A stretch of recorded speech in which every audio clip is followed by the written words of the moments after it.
Hi guys, RedBull46 here. It is Friday the 12th of May. It is time to catch up on this week's motorbike news. Now there isn't a hell of a lot to do with motorbike news in general. However, there is quite a lot to do with sport. So we'll start off with a good one. Suzuki sales rise 43% in India. So Suzuki have seen a huge sales increase in India last month, improving by a whopping 43% compared to April 2016. So Suzuki have sold 36,289 units in April 2017 compared to 25,343 units in April 2016. This is mainly due to the fact that Suzuki have launched the 2017 Suzuki GSX-R 1000 and GSX-R 1000R in India. So Suzuki having good success in India at the moment. So that is pretty much it for general news, but we're going to go on to sport, and unfortunately we're going to start with a couple of bad things, so let's get underway.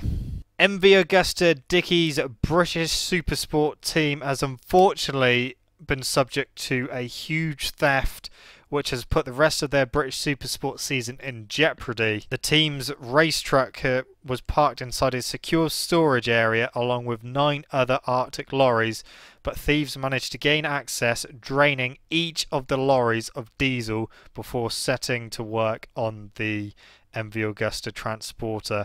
And they pretty much stripped it bare and left the team with nothing. The thieving fucking pricks. Luckily, Jack Kennedy's race bike was not in storage, it was elsewhere, so his bike is safe. However, there is quite a lot which has unfortunately been stolen. So the list is as follows. The thieves took 2 new factory engines, 1 set of special 130mm stroke Öhlins forks, 1 Öhlins rear shock, 6 sets of gold wheels, 2 front red wheels, 2 new rear wheels, 25 used race tyres, new discs and brake pads, 2 MV Agusta Wolf suits especially made for Jack Kennedy, built up brake lines and dry brakes, 0 gravity screens, spares packages, KGN fuel drum holder, tools from Mac, Snap-on and Silverline, power tools, carbon fibre mud guards, frame protectors, swing arm protectors, 4 sets of new bodywork, 3 in last year's colours and 1 in this year's colours, 2 fuel tanks in this year's colours, IRC tyre warmers in red and green sets, headsets in silver case for use in pit lane, spring compressor tools and Honda generator. So that is a hell of a lot of stuff. The team have asked their sponsors if they could help buying new stuff for their team. But, I mean, there are some absolute twats out there. So, guys, if you do happen to see any of this stuff about, whether it be advertised on the internet, Facebook, eBay, whatever the fuck you see it on, please report it to the team. They are very, very desperate in trying to get this stuff back because, like I said, it has put the rest of their season in jeopardy. And they are a great team. Jack Kennedy is a great rider. It would be such a shame if, unfortunately, they wouldn't be able to race the rest of the season. So please keep your eyes peeled. If you see anything suspicious with MV Agusta Racing parts being sold, please report it, as the team really, really needs it back. And I hope that the pricks that stole all this stuff are caught. Our second bit of bad news is that, unfortunately, John McGuinness is looking likely to miss the Isle of Man TT this year after suffering a big crash in the Northwest 200 Superbike qualifying session. John McGuinness unfortunately broke his right leg. He has had it operated on and has had his right tib and fib plated. Immediately after the crash, Honda withdrew Guy Martin from racing on the CBR 1000RR as a precaution until a thorough investigation into McGuinness's crash could be conducted. So get well soon, John McGuinness. I hope you have a speedy recovery. It will be a shame if he can't race at the Isle of Man TT, but obviously his health comes first. Right, on to some happier news now. You may have remembered me talking about Danny Kent last year and him parting ways from Kiefer Racing. Both of them have told their sides of the stories. We won't go into that, But Danny Kent has been testing on the RedBull KTM for Moto3. Like I said last week, he will be wildcarding at Le Mans. And he's had a positive test on the bike, and he has been praising the bike, saying that it feels really good. But it is going to be a very, very important race for Danny Kent. Probably one of the most important ones of his career, because I think it will determine what happens next in his career. I know that he is a Moto3 World Champion, which is fantastic. But all eyes will be watching him at Le Mans when he wildcards for RedBull KTM. I think realistically he needs to at least get on the podium. And if he does, he could potentially have that ride for the rest of the season. Now, whether that is KTM running a 3-bike team, which is what I'm hoping they will do, or if they're going to unfortunately get rid of one of the current riders. But hopefully they don't, and hopefully they'll run a 3-bike team. But time will tell, but it will pretty much be down to what Danny Kent does on race day at Le Mans. And in relation to that split, one man's loss is another man's gain. Kiefer Racing has officially announced that replacing Danny Kent in the Moto2 team will be current British Supersport champion and current British Supersport Championship leader, Tarran Mackenzie. Now, this is fantastic news for the young Scotsman. He's such a talent, especially in British Supersport. He's completely unbeaten in Supersport this year, and that will stay for the rest of the season, because he is making the switch from his McCams Yamaha in British Supersport, and he will be racing the rest of the Moto2 season with Kiefer on Danny Kent's scooter. I think it's a great career path for him.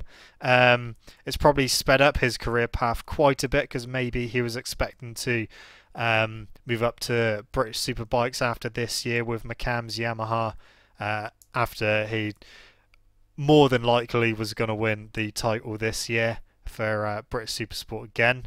And then maybe he might have gone over to World Supersport and then maybe Superbike and then try to get into MotoGP that way. But he has managed to well, just basically showing off his skill and how good he is. He's got himself a Moto2 ride for the rest of this season, and he does know quite a few of the tracks, as he did race in Red Bull Rookies Cup in 2012 and 2013. And I wish him all the best for the Moto2 season. He will not, unfortunately, be racing in British Supersport for the rest of the season. He will just be concentrating on Moto2. So Tarran Mackenzie will remain unbeaten in British Supersport this year. Like I said, it's going to be so good to watch him on a Moto2 bike. I really, really hope he does well, because he's a fantastic rider, and he deserves to get really, really great results. And I hope he does, and it's the start of hopefully a very long GP career. Moto2 have had a few races already, so he's got a bit of a disadvantage in that respect, but I think that he will show his talent and hopefully get some solid results for the remaining races, and then hopefully he will do a full season in Moto2 next year. So we have briefly spoken about John McGuinness at the Northwest 200, so let's have a look at some of the race results for the Northwest 200. Martin Jessup took the opening Supersport race victory on his Riders Motorcycles Triumph. He was followed by Ian Hutchinson in second on the McCams Yamaha, James Hillier in third on the JG Speedfit Kawasaki, and Dean Harrison in fourth on the Suzuki Engineering Kawasaki. Jessup also won the Super Twin race. Alistair Seeley dominated the Super Stock race aboard his Tyco BMW. He was followed by Lee Johnson on the East Coast BMW, Dean Harrison in third on the Suzuki Engineering Kawasaki, and Ian Hutchinson in fourth on the Tyco BMW. The Superbike World Championship heads to Imola this weekend, and it is looking like it's going to be another cracking weekend of racing for the Superbike World Championship. Currently, after the first 2 free practice sessions, Chaz Davis is quickest overall aboard his Aruba.it Ducati. He is followed by both KRT machines of Jonathan Ray and Tom Sykes in 3rd place. And in MotoGP, I'll briefly run through this, even though I have done a podcast on this going into it in a lot more detail. It was Danny Pedrosa taking his first win of the season at Jerez. He was followed by his teammate Marc Marquez in 2nd, and Jorge Lorenzo getting his maiden podium aboard the factory Ducati. Johan Zarco put in another stunning race, coming home in 4th place, being top Yamaha, with the factory Yamahas struggling, with Maverick Vinales in 5th place and Valentino Rossi struggling really bad down in 10th. Both factory Yamaha riders suffering with front end issues, both stating that they thought that they were going to crash at any time. Sylvain Guintoli, like I said last week, he will be wildcarding in Le Mans, replacing the injured Alex Rins. He has been testing the Suzuki MotoGP bike, and he is getting on with it really well. He knows that he's got a big task ahead of him, but it will be good to see him back in the paddock, and good luck to him. Hopefully he can get a decent result. And that pretty much rounds up the news for this week, guys. Like I said, sorry it wasn't a huge amount of news. There isn't a huge amount going on with new bikes coming out and that at the moment, but there is quite a bit going on in the sport. So next week, obviously, we'll go through more of the Northwest 200 results and the World Superbike results as well, and Super Sport. But anyway, guys, that is it from me. Thank you so much for watching. Don't forget to leave this video a like if you enjoyed it. Subscribe to my channel for more content. I shall see you guys in the next video. See you.